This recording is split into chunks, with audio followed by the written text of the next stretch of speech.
Engineering એજ્યુકેશનમાં આપ સૌનું સ્વાગત છે. આજે આપણે વાત કરવા જઈ રહ્યા છીએ ચેપ્ટર નંબર 4 એટલે કે મેટલ્સ એન્ડ ઇટ્સ એલોય એટલે કે ધાતુ અને તેની મિશ્ર ધાતુઓ ઉપર.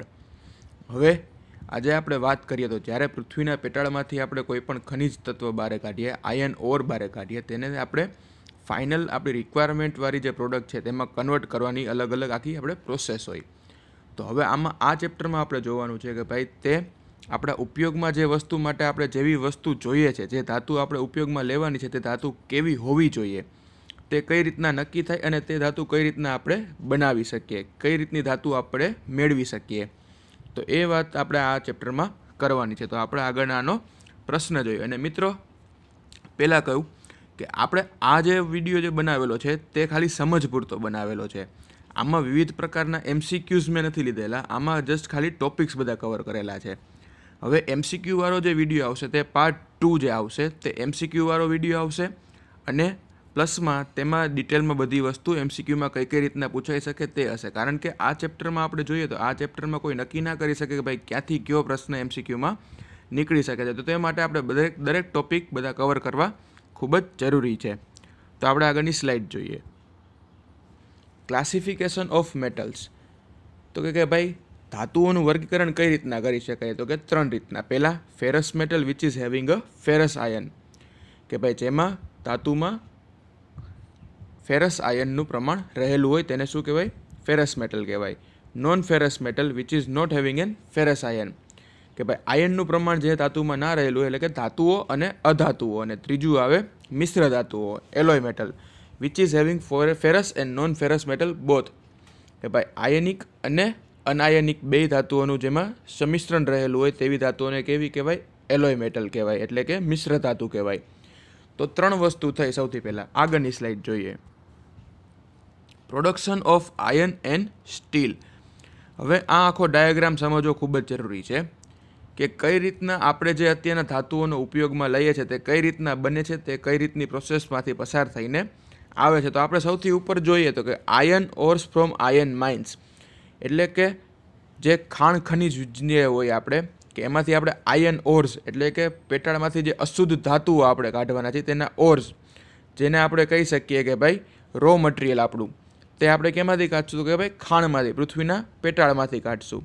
અને તે કઈ રીતના હશે? તો કે સોલિડ ફોર્મમાં હશે. હવે તેને આપણે શું કરીએ છીએ તેની માટેની પ્રોસેસ? તો કે બ્લાસ્ટ ફર્નેસમાં તેને ગરમ કરીએ છીએ, તેને આપણે પીગાળીએ છીએ. તો તેમાંથી શું વસ્તુ નીકળશે? સોલિડ વેસ્ટ એટલે કે સ્લેગ એટલે કે ઇમ્પ્યોરિટીઝ તેમાં જે હશે તે એક બાજુથી નીકળી જશે, ઉપરની બાજુથી વેસ્ટેજ ગેસીસ એટલે કે CO1 CO2 જેવા વેસ્ટેજ ગેસ નીકળી જશે.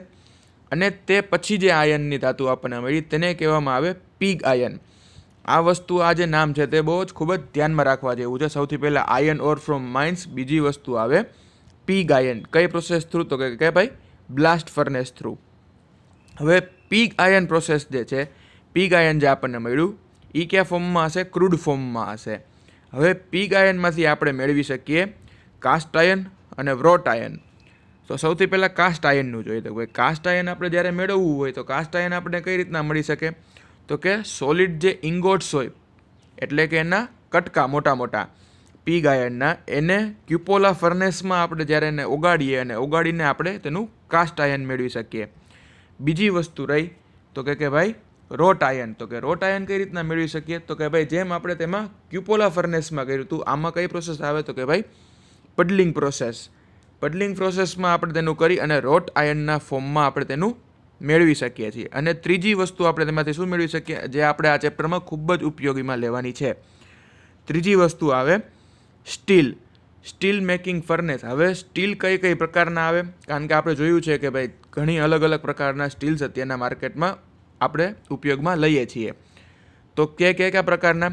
તો કે બેઝરમેન કન્વર્ટ, ઓપન હર્થ પ્રોસેસ અને ઇલેક્ટ્રિકલ ફંક્શન કે ઇલેક્ટ્રિકલ પ્રોસેસ. આ 3 વસ્તુ જે છે તેમાં પીગ આયનનો આપણે ઉપયોગ કરીએ છીએ. એમાંથી કઈ વસ્તુ મળે? કે ભાઈ બેઝરમેન કન્વર્ટ અને ઓપન હર્થ પ્રોસેસ થ્રુ આપણને મળે સ્ટીલ્સ જે આપણે જનરલ યુઝમાં આપણે વાપરીએ છીએ તે. અને ઇલેક્ટ્રિકલ ફર્નેસ એટલે કે ઇલેક્ટ્રિકલ ફંક્શન થ્રુ આપણે કઈ પ્રોસેસમાંથી કેવું સ્ટીલ મેળવી શકીએ? તો કે સ્પેશિયલ સ્ટીલ ઓર ટૂલ સ્ટીલ, કે જ્યારે આપણે ટૂલ મશીન ટૂલમાં જે વપરાતા ટૂલ જે હોય તેમાં જે સ્ટીલ વાપરવું હોય અથવા તો કોઈ પણ હાઈ ગ્રેડ સ્ટીલ જેને આપણે કહી શકીએ તે વસ્તુ આપણે જોતી હોય તો તેની કેમાંથી કરી શકીએ? ઇલેક્ટ્રિકલ ફંક્શન અથવા તો ઇલેક્ટ્રિકલ ફર્નેસમાંથી તેનું. તો હવે આ આખા ડાયાગ્રામમાં આપણે જોઈએ તો કઈ કઈ વસ્તુ થઈ મેઇન? તો કે આયન ઓર, તેમાંથી શું મળે? તો કે પીગ આયનમાંથી શું મળે? તો કે કાસ્ટ આયન. પીગ આયનમાંથી કાસ્ટ આયન મેળવવા કઈ પ્રોસેસ કરવામાં આવે? તો કે ક્યુપોલા ફર્નેસમાંથી કરવામાં આવે. પીગ આયનમાંથી બીજી વસ્તુ શું મળે? તો કે રોટ આયન મળે. રોટ આયન માટે કઈ પ્રોસેસ? તો કે બડલિંગ પ્રોસેસ. પીગ આયનમાંથી ત્રીજી વસ્તુ શું મળે? તો કે સ્ટીલ. તો સ્ટીલ કયું? તો કે સ્ટીલ ફોર જનરલ યુઝ માટે આપણે સ્ટીલનો જે ઉપયોગ કર્યો હોય તો તેના માટે બેઝરમેન કન્વર્ટર અને ઓપન અર્થ પ્રોસેસ. અને જ્યારે સ્ટીલ કોઈ સ્પેશિયલ પર્પઝ માટે આપણે ઉપયોગમાં લેવાનો હોય તો તેના માટે આપણે કઈ વસ્તુ કરીએ? તો કે ઇલેક્ટ્રિકલ ફર્નેસનો ઉપયોગ કરીએ. તો આ ડાયાગ્રામમાંથી ઘણા પ્રકારના એમસીક્યુ નીકળી શકે એકબીજાને પ્રોસેસને રિલેટેડ કે ભાઈ આજે કાસ્ટ આયન જોતું હોય તો મારે કઈ ફર્નેસનો ઉપયોગ કરીશ તું? તો કે ક્યુપોલા ફર્નેસનો. જ્યારે પીગ આયન જોતું હોય આયન ઓરમાંથી તો કઈ પ્રોસેસનો ઉપયોગ કરીશ અથવા કઈ ફર્નેસનો ઉપયોગ કરીશ? તો કે બ્લાસ્ટ ફર્નેસનો ઉપયોગ કરવામાં આવે. તો આગળની સ્લાઇડ જોઈએ. Classification of ferrous metal. હવે આપણને પીગ આયન મળ્યું કેમાંથી? તો કે આયન ઓરમાંથી. હવે તેમાંથી આપણે જોયું કે ભાઈ 3 વસ્તુ આપણે મળે છે, કાસ્ટ આયન, રોટ આયન અને સ્ટીલ. તો એમાં પણ એનું વર્ગીકરણ આપણે જોઈએ તો કે ભાઈ પીગ આયનમાંથી શું મળ્યું? કાસ્ટ આયન, સ્ટીલ અને રોટ આયન. તો કાસ્ટ આયનમાં કઈ પ્રકારના? તો કે ભાઈ grey cast iron, white cast iron, malleable cast iron, nodular cast iron અને એલોય કાસ્ટ આયન. સ્ટીલમાંથી dead mild steel, low carbon steel, medium carbon steel, high carbon steel, tool steel ને alloy steel. અને wrought ion તો કે pig આયનમાંથી આ 3 વસ્તુ main આપણને મળી અને તેમાં કાસ્ટ આયનના આટલા પ્રકાર અને સ્ટીલના આટલા પ્રકાર. હવે આમાંથી કોઈ પણ પ્રશ્ન એ રીતના આવી શકે કે ભાઈ લો કાર્બન સ્ટીલ છે તેનો મુખ્ય ઘટક કયો છે? તો કે ભાઈ લો કાર્બન સ્ટીલનો મુખ્ય ઘટક પીગ આયન અને તેમાં એની અલગ અલગ પ્રોસેસ. તો હવે આગળની પ્રોસેસમાં આપણે જોશું કે ભાઈ કઈ રીતના આપણે કોઈ પણ વસ્તુ મેળવી શકીએ. હવે રોટ આયન જોઈએ તો કે we can make a wrought iron by doing a puddling process on a pig iron. આપણે જે આખું ડાયાગ્રામમાં જોયું તે મુજબ કે ભાઈ પીગ આયન જે આપણી પાસે અવેલેબલ હોય તેની ઉપર પડલિંગ પ્રોસેસ કરી અને આપણે રોટ આયન મેળવી શકીએ. Impurities of carbon is 0.2% to 0.3%. હવે જે આ રોટ આયન છે તેમાં અશુદ્ધિઓનું પ્રમાણ, કાર્બન અશુદ્ધિઓનું પ્રમાણ તેમાં કેટલું રહેલું હોય? તો કે 0.02% to 0.03%.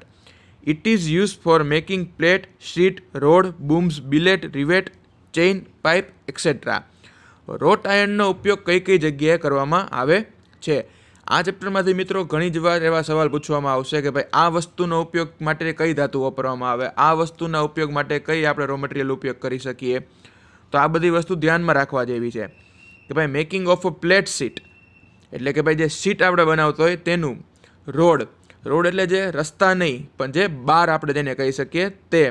Road, blooms, billets, rivet, chain, pipe etcetera. તો આ 5 વસ્તુ છે જેને આપણે રોટ આયનમાંથી તેનો ઉપયોગ કરી શકીએ.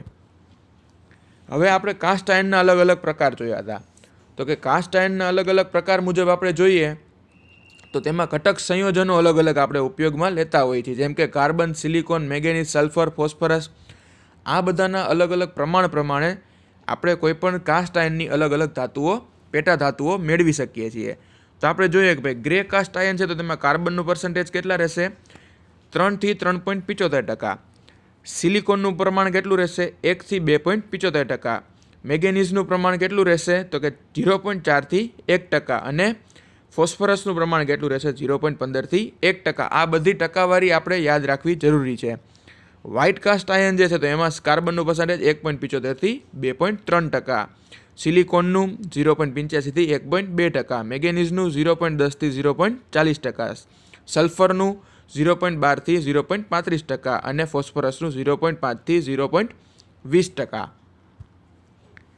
હવે મેલિએબલ કાસ્ટ આયન આપણે જોયું હતું કે ભાઈ મેલિએબલ કાસ્ટ આયન એક વસ્તુ આપણે જોઈ કે ભાઈ કાસ્ટ આયનનો પેટા પ્રકાર. હવે તેમાં પેટા પ્રકારમાં મેલિએબલ કાસ્ટ આયનમાં પણ તેના 2 પ્રકાર પડે છે, વ્હાઇટ અર્થ મેલિએબલ કાસ્ટ આયન અને બ્લેક અર્થ મેલિએબલ કાસ્ટ આયન. હવે આ જે પ્રોસેસ છે તો એ કે વ્હાઇટ અર્થ પ્રોસેસ આખી આપણે તેને કહી શકીએ અને બ્લેક અર્થ પ્રોસેસ આપણે કહેવાય.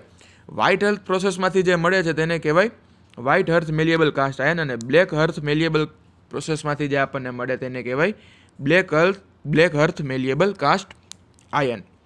હવે આ પ્રોસેસ શું છે તો કે વ્હાઇટ અર્થ મેલિએબલ કાસ્ટ આયન જે આપણે મેળવવા માટેની જે પ્રોસેસ છે ને તેમાં આપણે જે કાસ્ટ આયન છે તેને ગરમ કરી ધીમે ધીમે તેને ઠંડુ પાડતા હોય અને તેનો આડછેદ લઈને તો તેનો આડછેદ સફેદ પ્રકારનો હોય તો તેવાને શું કહેવામાં આવે તો કે તેને કહેવામાં આવે વ્હાઇટ અર્થ મેલિએબલ કાસ્ટ આયન. અને જ્યારે રેતીમાં તેને ગરમ કરી રેતી સાથે તેને ગરમ કરી અને તેનો આડછેદ આપણે લઈએ અને તેમાંથી ગ્રેફાઇટ એટલે કે કાળા કલર જેવું અને આડછેદ જે મળતો હોય ભૂરો અથવા તો કાળા કલરનો આડછેદ મળતો હોય તો તેને કહેવાય બ્લેક અર્થ મેલિએબલ કાસ્ટ આયન. તો આ બે વસ્તુ અહીંયા ધ્યાનમાં રાખવા જેવી કે ભાઈ આપણને પૂછાઈ શકે કે ભાઈ મેલિએબલ કાસ્ટ આયનના પેટા પ્રકાર ક્યાં ક્યાં છે તો વ્હાઇટ અર્થ મેલિએબલ કાસ્ટ આયન અને બ્લેક અર્થ મેલિએબલ કાસ્ટ આયન.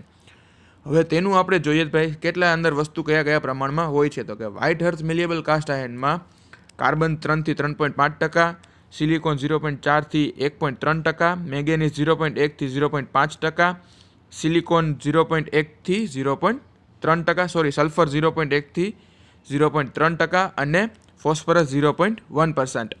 અને સામેની બાજુ બ્લેક અર્થ મેલિએબલ કાસ્ટ આયનમાં કાર્બન 2 થી 2.8%, 0.7 થી 1.3% સિલિકોન, મેંગેનીઝ 0.3 થી 0.5%, સલ્ફર જે છે 0.03 ટુ 0.1% અને ફોસ્ફરસ જે છે તે 0.1%. કાસ્ટ આયનમાં તે પછીનું કયું હતું કે નોડ્યુલર ઓર સ્ફેરોઇડિકલ કાસ્ટ આયન. હવે નોડ્યુલર કાસ્ટ આયન અને સ્ફેરોઇડિકલ કાસ્ટ આયન આ બે પેટા પ્રકાર જ છે તેના. તો તેમાં કેટલું હોય છે કે કાર્બન 3.2 થી 4.2%, સિલિકોન 1.1 થી 3.5%, મેંગેનીઝ 0.3 થી 0.8%, સલ્ફર 0.2 થી 0.21% અને ફોસ્ફરસ 0.08%. હવે આ બધા થયા કાસ્ટ આયનના વિવિધ પ્રકાર. હવે કાસ્ટ આયનની એક આપણે ધાતુ જોઈએ કે તેની મિશ્ર ધાતુ તો કે for taking a special property in cast iron there is a some non-ferrous metal are added. Nonferrous metal એમાં અમુક પ્રકારની એડ કરવામાં આવે છે એલોય કાસ્ટ આયન એટલે કે કાસ્ટ આયનની મિશ્ર ધાતુ મેળવવા માટે, જેવી કે નિકલ, ક્રોમિયમ, સિલિકોન, મોલિબ્લેડનમ વગેરે. આ બધી ધાતુનો ઉપયોગ કરીને આપણે કાસ્ટ આયનના એલોય એટલે કે કાસ્ટ આયનની મિશ્ર ધાતુ મેળવી શકીએ છીએ. અને કાસ્ટ આયનની મિશ્ર ધાતુ મેળવવા માટે કઈ વસ્તુ એડ કરવામાં આવે છે ભાઈ નોન-ફેરસ મેટલ્સ. તો આ બધા વસ્તુ યાદ રાખવાની. આગળની સ્લાઇડમાં જોઈએ તો ભાઈ classification and percentage of carbon in a different type of steel. હવે આપણે કાસ્ટ આયનનું જોયું કે ભાઈ કાસ્ટ આયનમાં આપણે જોયું તો તે પ્રકારે તેમાં આપણે જોયા કે તેના ભાગ અલગ ક્યાં ક્યાં આવે છે. હવે જોઈએ સ્ટીલની વાત. આપણે રોટ આયન જોયું, કાસ્ટ આયન જોયું. હવે સ્ટીલ તો કે સ્ટીલમાં કેટલા પ્રકાર હોય તો કે સ્ટીલમાં એના 5 પ્રકાર અને તેના અલગ કાર્બનના પર્સન્ટેજ આપણે જોઈએ તો કે ભાઈ dead mild steel is having a 0.5% to 0.15% carbon. Dead mild સ્ટીલમાં કાર્બનનું પ્રમાણ કેટલું હોય 0.5 થી 0.15%. અને ડેડ માઇલ્ડ સ્ટીલ જે છે તો તેનો ઉપયોગ કેમાં થાય તો કે ચેઇનમાં, રિપ્ટ્રેક્સમાં, ખીલીઓ, સ્ટેમ્પિંગ, પાઇપો, ઓટોમોબાઈલ બોડીના પાર્ટ્સ બનાવવા માટે ડેડ માઇલ્ડ સ્ટીલનો ઉપયોગ થાય. પછી આવે માઇલ્ડ સ્ટીલ. માઇલ્ડ સ્ટીલમાં કેટલું હોય 0.1% ટુ 0.3% કાર્બન અને તેનો ઉપયોગ કેમાં થાય case holding steel, screw, drop forging, structural steel, gears, machine structure steel આ બધામાં તેનો ઉપયોગ થતો હોય. મીડિયમ કાર્બન સ્ટીલ 0.3% થી 0.6% કાર્બનનું પ્રમાણ તેમાં રહેલું હોય અને તેનો ઉપયોગ કઈ કઈ વસ્તુમાં થાય forging, shafting axle, connecting rod, crank hook, crank shaft, wire rope, screwdriver બનાવવા વગેરે એમાં કેનો ઉપયોગ થાય medium carbon steel. High carbon સ્ટીલમાં કાર્બનનું પ્રમાણ કેટલું હોય 0.6% ટુ 0.8% અને તેનો ઉપયોગ શેમાં થાય ડાય, કવચ, સ્ક્રૂ ડ્રાઈવર, હથોડી, વિન્ચ, સ્પ્રિંગ, કેબલ વાયર, કોલપ્રેસ ડાય, છીણીઓ, ડ્રીલના પાના વગેરે બનાવવા માટે તેમાં હાઈ કાર્બન સ્ટીલનો ઉપયોગ કરવામાં આવે છે. અને પછી આવે હાઈ કાર્બન ટૂલ સ્ટીલ. અહીંયા મિસ્ટેક છે, હાઈ કાર્બન ટૂલ સ્ટીલ આવે. હાઈ કાર્બન ટૂલ સ્ટીલનો ઉપયોગ શેમાં થાય 0.8% ટુ 0.5% તેમાં કાર્બનનું પ્રમાણ રહેલું હોય અને તેનો ઉપયોગ થાય છરી, કુહાડી, ડ્રીલ ટેપ, સ્ક્રૂ રિંગ, બ્રોચની ટૂલ, છીણીઓ, શિયર બ્લેડ, જેક અને ફિનિશિંગ ટૂલ વગેરે જેવા ટૂલ્સ બનાવવા માટે હાઈ કાર્બન ટૂલ સ્ટીલનો ઉપયોગ કરવામાં આવે છે. તો આ એક જ ટોપિકમાંથી મિત્રો ઘણી પ્રકારના એમસીક્યુ નીકળી શકે કે કોઈ પણ આપણને પૂછે કે ભાઈ ડાય કરવત કે આ બધું બનાવવા માટે કેનો ઉપયોગ થાય છે, તો કે હાઈ કાર્બન સ્ટીલનો ઉપયોગ થાય છે. હાઈ કાર્બન સ્ટીલમાં કાર્બનનું પ્રમાણ કેટલું રહેલું હોય છે, તો કે ભાઈ 0.6% ટુ 0.8%. તો આવા પ્રકારના ખાલી એક જ માંથી ઘણા પ્રકારના આપણને મળી શકે. ઉપરાંત તે બધાના ગુણધર્મો એ પણ આપણે વાંચવા પડે. આ બધાની અલગ અલગ વસ્તુ આ ઓવરઓલ આપણે અત્યારના જોઈએ છીએ. આગળની સ્લાઇડ જોઈએ. હવે effect of alloying element on the properties of steel.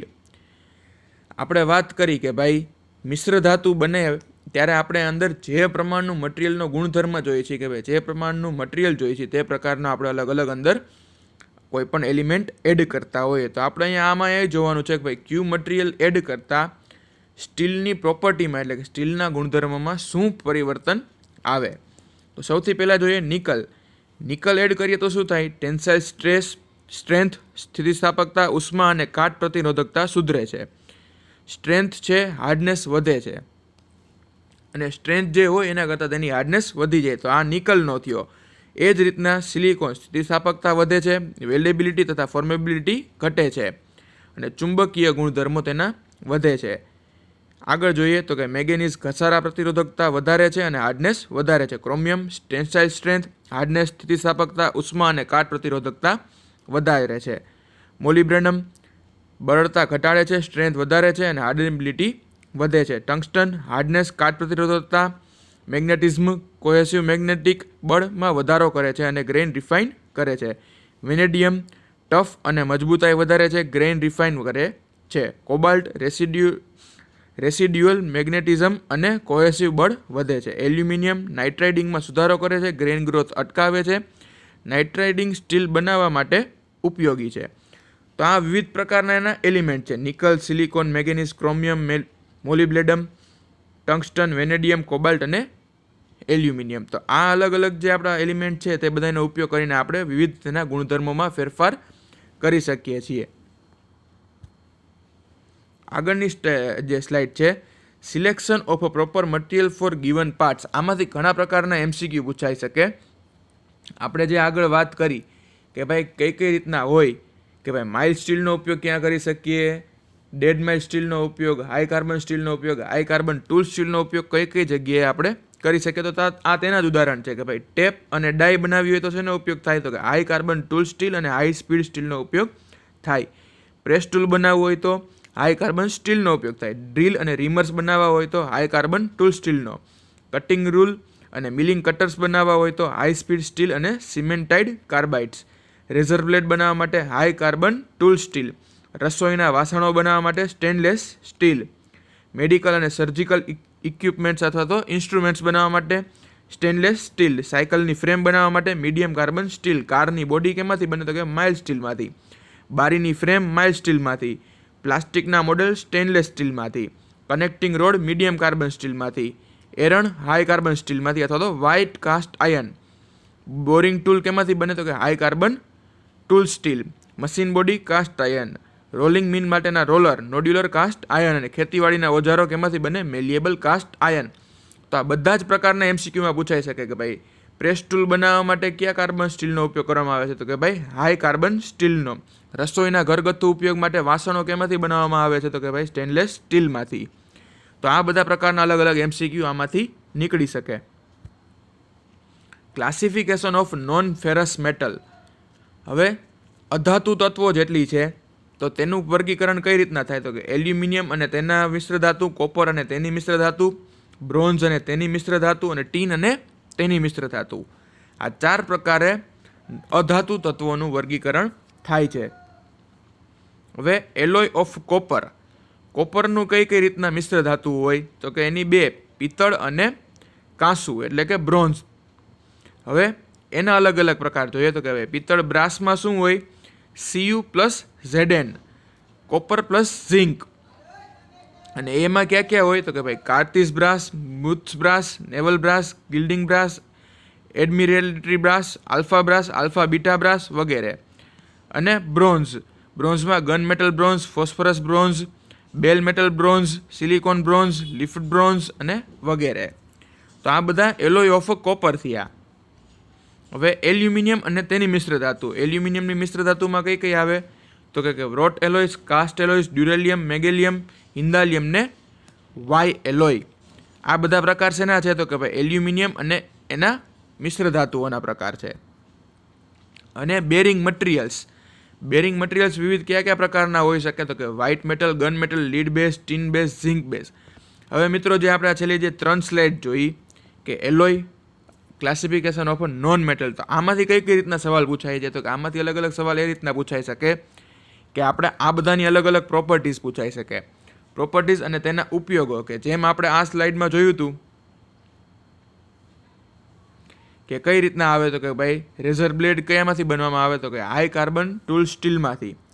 તેવી જ રીતના આપણને આના પણ અલગ અલગ પૂછાઈ શકે કે ભાઈ જ્યારે આ ધાતુ બનાવી હોય તો તેનો ઉપયોગ શેમાંથી થાય તો કે આમાંથી. આમાં આ વસ્તુ કોઈ પણ બનાવી છે તો તેનો ઉપયોગ કઈ માટે કઈ ધાતુ લેવામાં આવશે તો કે ભાઈ આ ધાતુ. તો એ અલગ અલગ સવાલ આના પછીના આપણે વિડીયોમાં જોવાના છીએ કે ભાઈ કઈ કઈ રીતના અલગ અલગ ધાતુઓનો ઉપયોગ કરવામાં આવે. અને રહી વાત આ વિડીયોમાં બાકીની, તો એક આમાં બીજી અગત્યની વાત છે coding of metals and non metals. એટલે કે ધાતુ અને અધાતુ તત્વો જ્યારે આપણે હોય, મટીરિયલ કોઈ પણ હોય તો તેનું કોડિંગ કઈ રીતના કરવામાં આવે છે, તો એ વિશે પણ આપણે આગલા વિડીયોમાં જોશું. તો આ વિડીયો જોવા માટે તમારો ખૂબ ખૂબ આભાર. અને આ વિડીયો તમને કેવો લાગ્યો તો જરૂરથી જણાવજો. અને અમારી આ ચેનલને લાઇક, શેર અને સબસ્ક્રાઈબ કરવા વિનંતી.